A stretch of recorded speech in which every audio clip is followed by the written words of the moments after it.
जसं तुम्ही सीएमाक मेळपाक गेल्ले सीएमाक मेळ कितें आसलो विशय?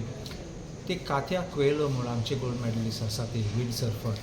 तिका सडनली लास्ट मिनट तिका आमचे एशिया स्क्वॉडाचे काडली. कित्याक काडले आनी कसलो रिजन आशिल्लो तो आमकां खबर ना. म्हणून हांवें सीएमा सांगलां it is a pride for Goa when she is representing. You can't do this injustice to our girl. So I went to ask CM to personally की जाता आमी ट्वीट करतात then nothing like this.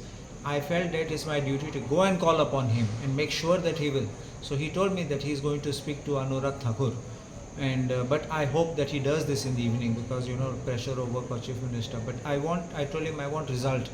I want that the girl should be back in the squad and she should be going in for the tournament because a girl is the only girl who is performing and the girl who is shining for Goa. I can understand तुम भरपूर team होतात and they come back with 0 goals or 8 goals against them with coming as total losers. You're sending this kind of teams. But here when you have a gold medalist who is going, you have one who can shine for Goa, bring laurels to Goa. I think you should not do injustice to people like this. Children are so future पासून काबार जाता. Aspiring sports people, sports personality, I mean sports children.